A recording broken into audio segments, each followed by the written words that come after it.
I can teach you how to place text behind an image for free. Welcome to another session with a digital introvert. In this video, you are going to learn how to place text behind an image for free, and you can use it to make engaging thumbnails for your YouTube or other social media platforms.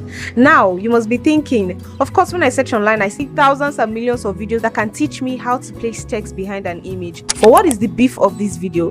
Now, this feature that I'm about to teach you can do it on both CapCut and Canva. But unfortunately, if you do not have the pro version of these apps I just mentioned, you cannot be able to do so. It will require you to remove the background of your picture or your video. Basically, the beef of this video is that I am going to be teaching you how to do that without paying for the pro versions of CapCut or Canva. Now, the first thing you are going to do is open Canva. Okay, so this is the carousel we are going to be recreating, and first of all, you are going to tap on the plus sign above and search Instagram post. That is what we are going to be recreating.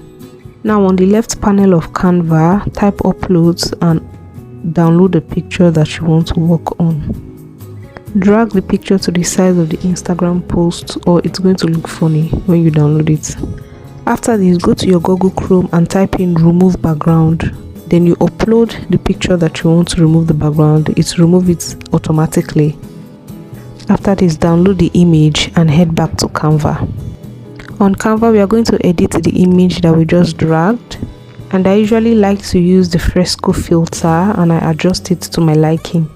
After this, I tap on the text box to create the text of my choice, and I am going to drag it to the size of my choice.